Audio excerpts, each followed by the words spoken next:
अर्थ चाहिए आपको तो केवल इनका भरोसा ले लो, केवल इन अपने छल कपट का, अपने व्यवहार का, अपने किसी बल का नहीं, केवल इनका भरोसा ले लो। चमत्कार हो जाएगा जीवन में, आपको पता नहीं चलेगा कैसे हुआ, कभी ऐसे नहीं हुआ, कभी किसी से ऐसे नहीं हुआ, कैसे हो रहा, कैसे हम सबका उदर पोषण हो रहा है, वृंदावन वास हो रहा है, सब चल रहा है, कैसे प्रभु चला रहे हैं? क्या आप सबको नहीं चला रहे हैं? पर आप अपने को कर्ता मान रहे हैं, इसलिए आपको अनुभव में नहीं हो रहा, इसीलिए आपको परेशानियां हो रही, क्योंकि आप कर्ता बन रहे हो।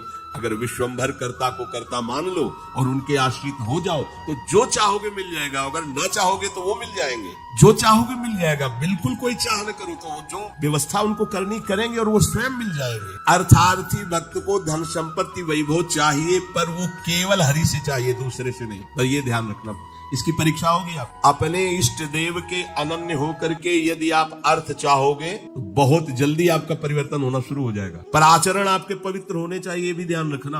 आचरण की अगर पवित्रता नहीं तो फिर शिकायत मत करो। आप अपने आचरण पवित्र करो और नाम जप करो, केवल हरि के आश्रित रहो, फिर देख लेना। अगर आपको लगता हो कि भगवान के भक्त बहुत गरीब और ऐसे, सच्ची पूछो, उनको आकांक्षा नहीं। प्रभु जबरदस्ती व्यवस्था करते, उनको आकांक्षा नहीं हो। 4 रोटी मांग ली है, पूरा जीवन प्रभु के लिए। उन प्रेमी महापुरुषों की चरण धूलि अगर शरीर का स्पर्श कर ले तो पावन। देवता तरसते हैं उनकी सेवा के लिए, सिद्धियां हाथ जोड़े खड़ी रहती है, पर वो अकिंचन महात्मा किसी से कुछ नहीं चाहते। कि ऐसा न समझो कि हमारा दास, हमारा भक्त, हमारा आश्रय लेने वाला ऐसा नहीं। वो हरिदास भगवान की चरणों का दास है, समस्त ईश्वर संपन्न भगवान उसके अधीन हो जाते हैं जो भक्ति करता है। अगर आपको अर्थ चाहिए तो केवल भगवान का आश्रय ले, दूसरे का नहीं। अब ये कोई छोटी मोटी बात नहीं, देख लीजिए अंदर से। अपने बल का आश्रय नहीं, किसी दूसरे व्यक्ति का आश्रय नहीं, किसी दूसरी देवी शक्ति का आश्रय नहीं, केवल श्री हरि का आश्रय। और जब आप पक्के उतर जाओगे, जैसे सुदामा जी, तो जैसी द्वारिकापुरी थी वैसे सुदामापुरी हुई, जैसा वैभव द्वारिकाधीश का वैसे सुदामा जी का वैभव था। पक्का मान। लोग समझते नहीं, ऐसा ना समझो कि ये केवल कथाएं हैं। आपका जीवन स्वयं एक कथा बन जाएगा। यदि आप हरि के आश्रित हो गए तो आपका जीवन चरित्र दूसरों के लिए उदाहरण बन जाएगा। पर निष्ठा चाहिए। कई दिन भूखे रहे सुदामा जी। उनका मित्र किसी जमींदार के यहाँ पुरोहित ही करता था।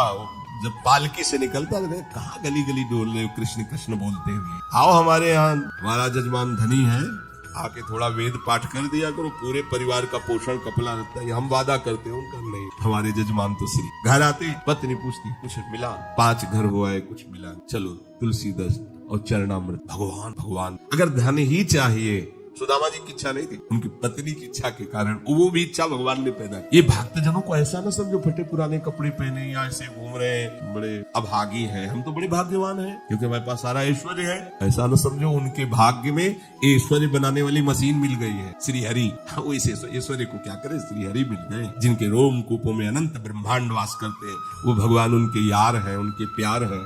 वो दूसरे की तरफ क्यों ताक। और जिज्ञासु जो जानना चाहता है, भगवान को केवल भगवान ही जानते हैं, दूसरा नहीं जानते। पक्की बात है, भगवान को केवल भगवान जानते हैं, दूसरा नहीं जानते। बोले संत महात्मा, इनको भगवान ने जना दिया तो ये भगवान के स्वरूप हो गए। सोई जाने जे देहु जनाई और जानत तुम्हें हो जाए, जानत तुम्हें हो जाए। अब वो ढांचा केवल बाहर से दिखाई देता है, मनुष्याकृति, पर अंदर वो ब्रह्मविद ब्रह्मवि भवत। भगवान को जान करके वो भगवत स्वरूप हो जाते हैं। जानत तुम्हें हो जाए। जानने के लिए एकमात्र भगवान का आश्रय लो। अगर तुम्हें जानना है संसार क्या है, भगवान क्या है, मेरा स्वरूप क्या है, तो एकमात्र अंदर से श्री हरि का आश्रय लो, वो तुम्हें गुरु रूप से मिल जाए। बस उनकी आज्ञा का पालन करो तो जो गुरु है वही शिष्य हो जाता है। शिष्य की पूर्णता गुरु स्वरूप में स्थित हो जाना, भेद खत्म हो जाना, अभेद हो जाना। जो गुरु है वही शिष्य का हृदय हो जाता है। ढांचा 2 दिखाई देंगे, अब गुरु शिष्य में किंचन मात्र भेद नहीं रहा, अभेद स्थिति को प्राप्त हो गया।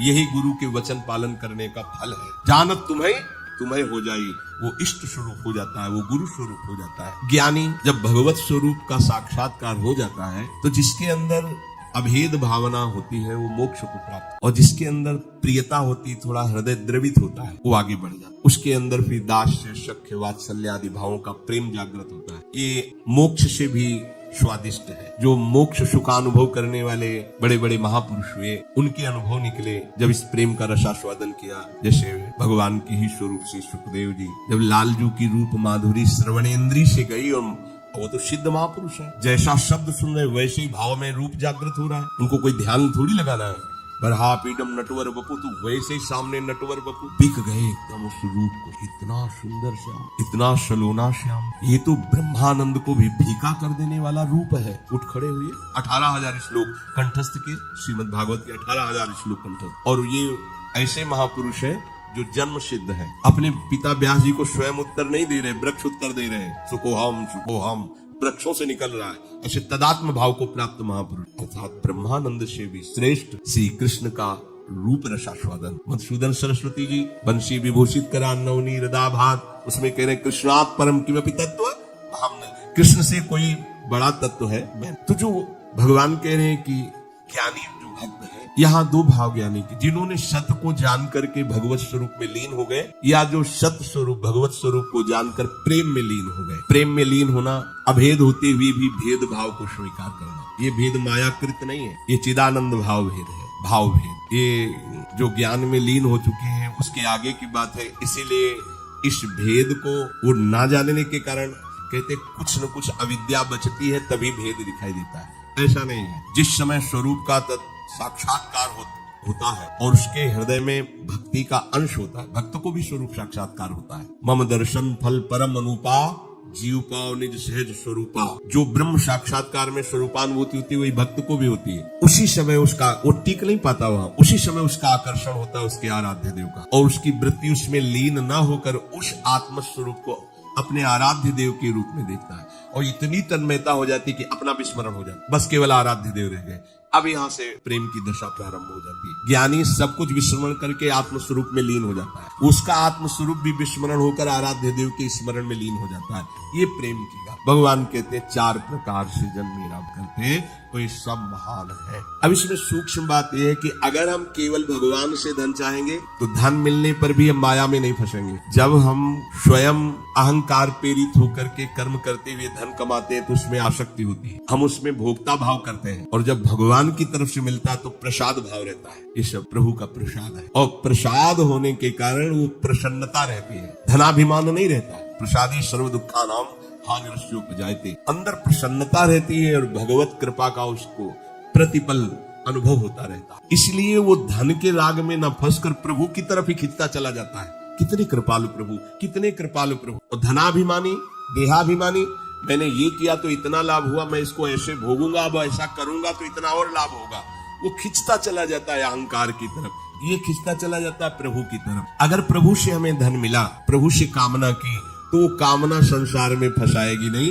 वो मोक्ष प्रदान करने वाली। ये परम लाभ की बात है कि लोकवत भी हमारा मंगल हुआ और परलोक के लिए हमें कोई अलग से साधना नहीं करनी पड़ी, क्योंकि प्रतिपल हमें कृपा का अनुभव बढ़ता चला जाएगा। प्रभु हमें कितना दुलार कर रहे हैं, कितनी कृपा कर रहे हैं, तो वो ये सब छूट जाएगा, केवल कृपा और प्रभु रह जाए। वो कृपा के सहारे प्रभु के प्रेम में डूब जाएगा।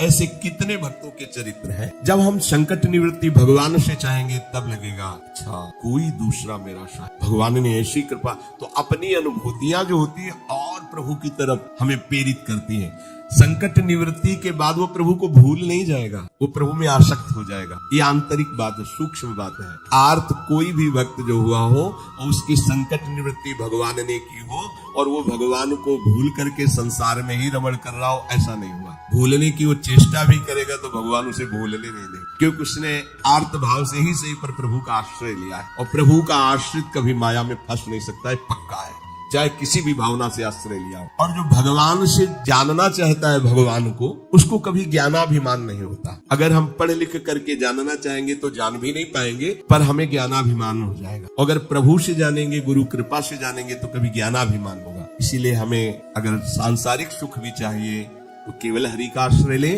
सांसारिक दुख की निवृत्ति चाहिए तो केवल हरि का आश्रय ले, और हरि को जानना है और पाना है तो केवल हरि का आश्रय ले। वो सब साधन दे देंगे, वो सब हमको मार्ग दे देंगे, जिससे हमें उनका बोध हो जाएगा या प्रेम हो जाएगा।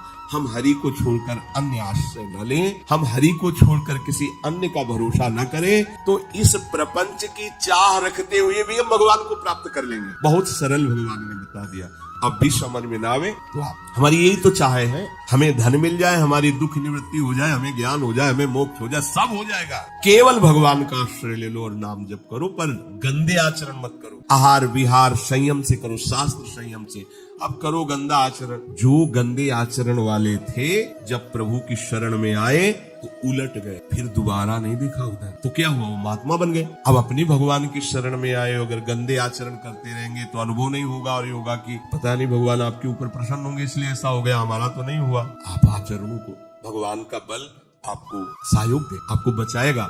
पर आप इच्छा करके यदि कामनाओं की प्रवाह में बहकर गंदे आचरण करेंगे तो छूट भी दिए भगवान ने, अब करो और उसका फल भोगो। अवश्य में भोक्तव्यम कृतम कर्म शुभाशुभम। आश्रित को ये ध्यान रखना चाहिए, अपने आराध्य देव के विरुद्ध आचरण नहीं करना। अगर कहीं होने की संभावना हो तो आराध्य देव से प्रार्थना करनी चाहिए, बचा लो प्रभु। हर्षित होकर कैसे कोई पाप आचरण कर सकता है भगवान का दास कहलाकर, भगवान का शरणागत कहलाकर। सबके अंदर वासनाएं होती है, इन्हीं का नाश करने के लिए तो हम भगवत मार्ग के पथिक बने। और नाम में इतनी सामर्थ्य पूछो, ये तो जैसे जैसे तो ऐसा लगता है अभी तो कुछ परिचय ही नहीं मिला नाम का। इतना अमोघ, इतना अगाध, इतना अथाह वैभव नाम में है। सच्ची मानिए, सच्ची मानिए, आप बस लगे रहो राधा राधा राधा, फिर देख लेना, खुद देख लेना। बस ये चीजें बंद कर दो जो असाधन है। ये होने के हमने विचार भी किया, जब लोग प्रश्न करते हैं कि नाम तो हम भी जप रहे, पर तो विचार किया आप असाधन करते हो, भगवत विमुख आचरण करो, कैसे प्रभु को आप प्रसन्न कर पाएंगे। अभी तक करते रहे, कोई बात नहीं, वो भूत है, निकल गया भूत। वर्तमान को संभालो, वर्तमान में कोई गलत आचरण न हो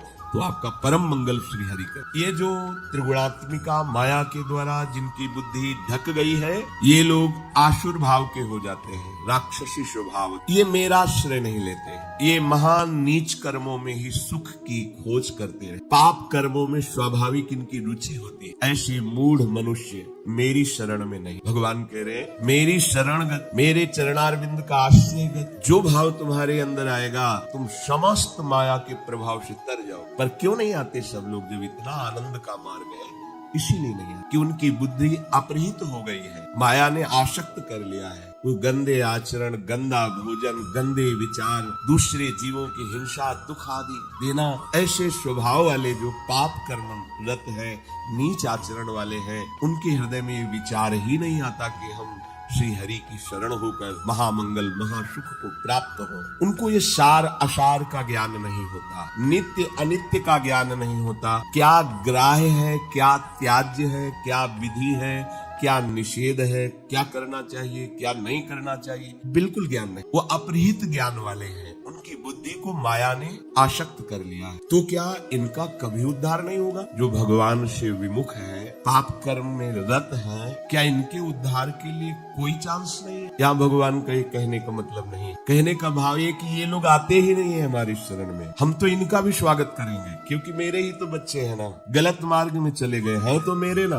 पर ये स्वीकार कर ले कि मैं प्रभु का हूँ। ये कई परिस्थितियों में कभी कभी ऐसे दुराचारी पापाचारी जनों का भगवान के चरणों में समर्पण हो जाता है। कभी ऐसी परिस्थिति आती है कि कोई उसका साथ नहीं देता, हर जगह उसको ठोकर मिलती है, हर जगह अशांति, जिसके लिए उसने जीवन समर्पित करके ऐसे पापाचरण किए, उन्हीं के द्वारा उसको दुत्कार, तिरस्कार, धोखा मिलता है। तो उसका हृदय पुकार उठता है कि अगर कोई ईश्वर है तो मुझे स्वीकार करे। या किसी भगवत प्रेमी महात्मा का उसने अनादर कर दिया, क्योंकि हिंसा स्वभाव वाला है, पाप कर्म में रुचि रखने वाला, श्रद्धा तो रखेगा नहीं संतों के प्रति। कोई ऐसा जो भगवत प्रेमी महात्मा है, उसका अनादर कर दिया, उसका अपमान कर दिया, और उनकी दृष्टि उस पर पड़ी और उनको दया आ गई उसकी दशा पर, और उन्होंने भगवान से प्रार्थना कर दिया, तो भगवान उसको क्षमा करके क्षमा कर। देखो, मुनिन कर क्रोधो मुक्ति दातार। यदि किसी महात्मा का कोई दुष्ट अपमान करता है, अगर वो महात्मा प्रार्थना न करे तो भगवान उसका बहुत बुरी तरह नाश कर। जो अपराध भक्त कर करे राम रोष भावक सोजरे। पर यदि कहीं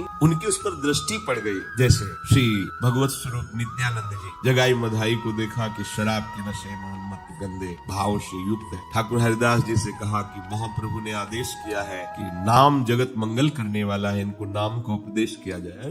देख रहे हो, वैसे ही गाली बक रहे हैं, मदिरा में उन्मत्त है, इनको नाम नहीं, ये विशेष अधिकारी है, इनको तो नाम सुनाना चाहिए। समीप गए और कृष्ण नाम की जय घोष, वैसे ही नशे में थे वो। देखा पास में एक मिट्टी का पका हुआ घड़ा रखा था, उसी घड़े से प्रहार किया नित्यानंद महाप्रभु। ये देखो भगवान की कृपा कैसे उदय हो। नर्क में भी इनको ठौर नहीं मिलता इनके ऐसे आचरण। और ये जो अपराध बना था, अवतारी महापुरुष है, भगवान के स्वरूप है श्री नित्यानंद जी। उनकी खोपड़ी से रक्त प्रहार होने लगा, मस्तक पर ऐसे मारा। महाप्रभु के पास सूचना पहुंची कि नाम उपदेश करने पर प्रहार किया गया। महाप्रभु करुणामूर्ति प्रेमावतार श्री चैतन्य देव हृदय प्रेम से डूबा, जिनका कहीं भी किंचन मात्र भी रोष आवेश नहीं, आज उनको रोष आ गया, मानो सुदर्शन का आवाहन कर रहे, आज इनका नाश करके ये हमारे प्राण प्रिय नित्यानंद जी को दुख दिया। नित्यानंद जी महाप्रभु के चरण पकड़, प्रभु आपका अवतार इनको महान भगवत प्रेम में डूबोने के लिए हुआ है, नाश कर प्रभु आप कृपा सिंधु, आप कृपा कर। उनको महाभागवत बना दिया, गंगा में खड़े करके सारे पाप ले लिए मां। बड़ा विस्तार से आप विचार, क्या इनका कभी कल्याण हो सकता था? लेकिन कैसा संयोग बना, पूजा नहीं की, प्रणाम नहीं किया, हाथ नहीं जोड़े, खोपड़ी फोड़ दी। ये है महापुरुषों का प्रभाव। कैसे ये महानता है संतों की, जिन्होंने उनका अमंगल किया, जिन्होंने निंदा की, जिन्होंने मारा, उनको परम पद प्रदान। संत मुनिन कर क्रोधो मुक्तिदाता।